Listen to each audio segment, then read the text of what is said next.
All right, let's talk about the Libby app. If you know what book you're kind of looking for, that makes it easy. You can just use the search bar.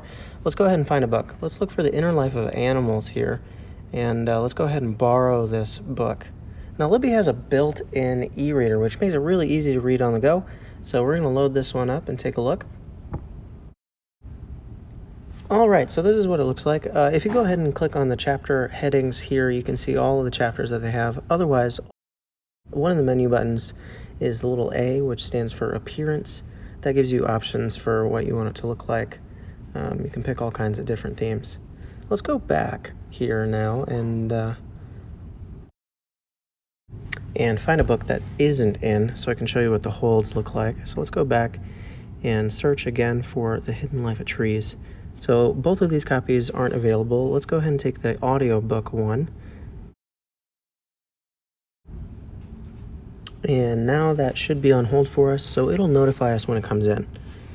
All right, let's do some other things. Let's say you don't know what book you want to use. Browsing in Libby gets a little confusing, so let's go back to the main menu here. You see that Explore button? That's not what we want to use. That brings up categories that are pre-made. What we want to do is scroll down until we find the subjects. This is what we want. So let's go ahead and pick on Mystery.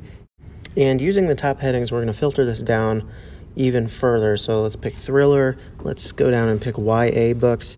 Now we have a list of books that we actually want. One of the things that Libby does really well at is letting you sample books before you actually get them out. So subjects, super helpful, highly recommend it. All right, now how do we access the titles that we currently have checked out? The way to do that is to look for the shelf button, which is at the bottom right hand of the screen. So we're going to go ahead and click that, and here it'll bring up everything that we have currently checked out. Now you can look at specific titles by clicking on Loans, and that will bring up everything that you have out.